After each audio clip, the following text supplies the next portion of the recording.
ہم سب کہتے ہیں غلامی رسول میں موت بھی قبول ہے، مزہ تو تب ہے جب رسول اللہ کہتے ہیں کہ ہاں میں بھی اس سے محبت کرتا ہوں، اور اسی کو آپ billions and trillions time multiply کر لیں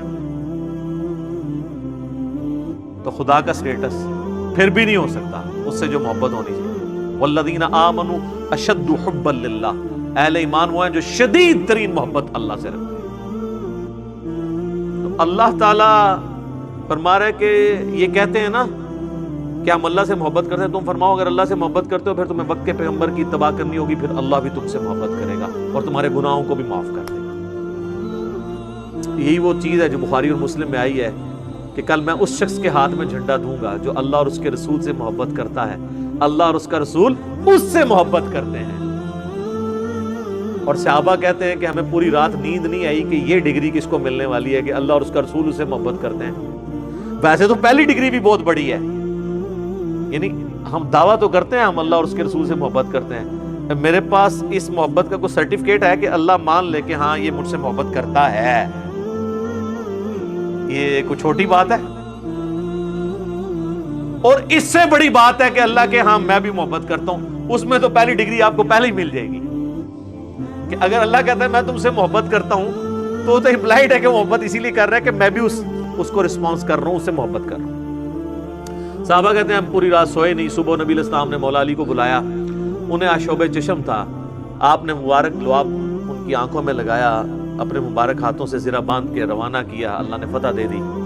مسلم شریف کے الفاظ ہیں، انٹرنیشنل نمبر کے مطابق 6222 نمبر حدیث ہے۔ حضرت عمر کہتے ہیں مجھے پوری زندگی کبھی خواہش نہیں ہوئی کسی منصب کی سوائے خیبر کے موقع پر کہ یہ کاش جو فضیلت ہے یہ مجھے مل جائے جو علی کو مل گئی۔ تو یہ سب بہت بڑی فضیلت ہے، یہ کوئی سوچ بھی نہیں سکتا۔ تو اللہ تعالیٰ مارا ہے کہ اس کے پیچھے اتباع۔ اچھا اتباع کو سمجھ لیں، اتباع کہتے ہیں محبت کے ساتھ پیروی کرنے کو۔ ایک ورڈ ہے عربی میں اطاعت، حکم ماننا۔ اتباع ہوتی ہے ایک سپرلیٹو ڈگری، حکم ماننا تو اس میں ہے ہی ہے، اتباع یہ ہے کہ بس اس چکر میں رہنا کہ میں جس سے محبت کر رہا ہوں یہ جو کر رہے ہیں میں وہ کرتا جاؤں، یہ بھی نہ انتظار کروں کہ مجھے حکم کر رہے ہیں، نہیں، اس سے میرے اتنا انتہا درجے کی محبت ہو جائے کہ میں اس کی محبت میں سب کچھ کرنا شروع کر دوں۔ اور یہ صحابہ کرام میں خوبی تھی کہ رسول اللہ صلی اللہ علیہ وآلہ وسلم کی پیروی میں وہ اس درجے تک آگے جاتے تھے۔ بخاری میں اوپر تلے 10 احادیث ہیں۔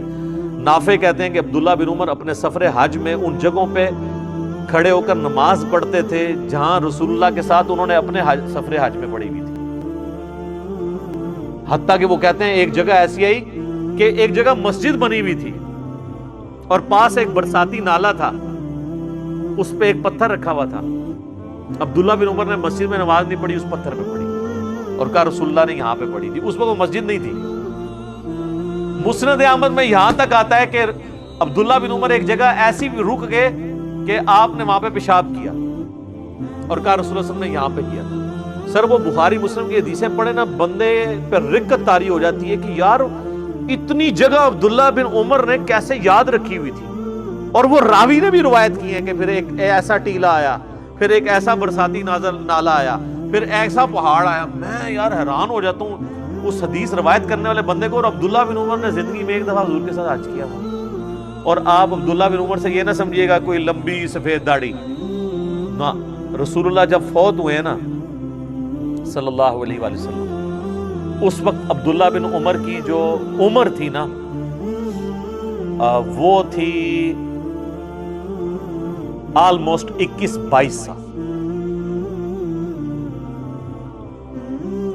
غزوہ احد کے موقع پر کہتے ہیں میں بدر میں مجھے پیش کیا گیا تو میں 14 سال کا تھا، حضور نے مجھے جنگ میں نہیں جانے دیا۔ احد میں 15 کا ہوا تو حضور نے اجازت دی۔ احد ہوئی ہے 3 ہجری میں، 3 ہجری میں وہ 15 سال کے تھے، تو آلموسٹ 7 سال اور کر لیں، کیونکہ 11 کے شروع میں حضور فوت ہو گئے، تو 15 اور 7 22 سال کیا عمر ہوتی ہے۔ اور یہ 22 سال اس وقت جب حضور فوت ہو گئے، حج انہوں نے کیا ہے 20-21 سال کی عمر میں، ایک ایک چیز یاد رکھی ہوئی ہے، یہ ہے اتباع۔ محبت پلس اطاعت، اس کو کہتے ہیں اتباع۔ اس پہ بخاری مسلم میں حدیث نہیں، حضرت عثمان وضو کرتے ہیں اور مسکرانا شروع کر دیتے ہیں۔ ساتھی پوچھتے ہیں یہ کیا حضرت؟ کہا حضور نے بھی ایک دفعہ اس طرح وضو کیا تھا تو مسکرا پڑے تھے، تو میں نے حضور سے بھی پوچھا تھا آپ کیوں مسکرائے؟ تو پھر آپ نے فرمایا کہ جب کوئی شخص وضو کرتا ہے، چہرہ دھوتا ہے، اس کے چہرے کے گناہ معاف ہوتے ہیں، ہاتھ دھوتا ہے تو ہاتھوں کے گناہ، مسح کرتا ہے تو سر کے گناہ، پاؤں جب دھوتا ہے تو حتیٰ کہ پاؤں کے ناخنوں کے گناہ بھی دھل جاتے ہیں۔ تو اس پہ حضور خوش ہو رہے تھے کہ یہ فضیلت وضو والے کو ملتی ہے، تو اس پہ نبی علیہ السلام مسکرائے تھے۔ تو میں بھی حضور علیہ السلام کی اس ادا کو ادا کر، یہ ہے، یہ اس کو کہتے ہیں اتباع۔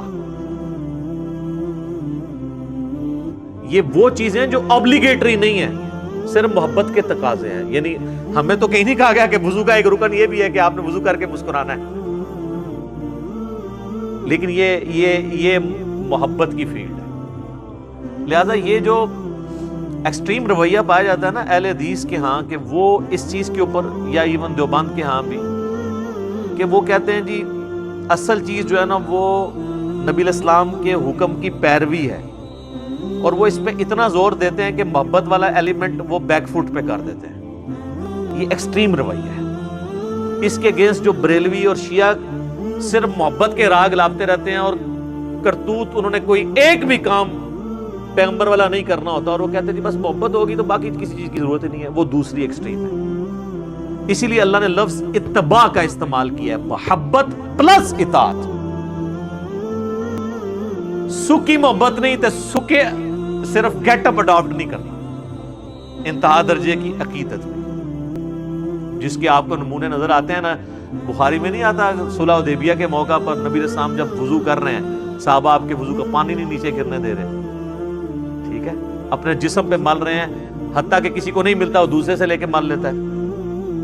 اور یہ اس کے علاوہ بھی عام حالت میں بھی ہوتا تھا، جب نبی علیہ السلام کو تشت میں بڑے برتن میں وضو کروایا جاتا تھا، بخاری مسلم میں آتا ہے، تو حضرت بلال کہتے ہیں میں وہ پھر وہ جو پانی نیچے جمع ہوتا تھا نا، تو باہر لے کے جب نکلتا تھا تو صحابہ جھپٹ پڑتے تھے اس کے اوپر۔ یہ وہ تقاضے تھے جو محبت کے، لیکن اس طرح کی اب محبت ہماری نصیب میں نہیں ہے، کیونکہ رسول اللہ سامنے موجود نہیں ہے۔ ہمارا تو اب ٹوٹل زور دوسرے والے معاملے میں ہوگا۔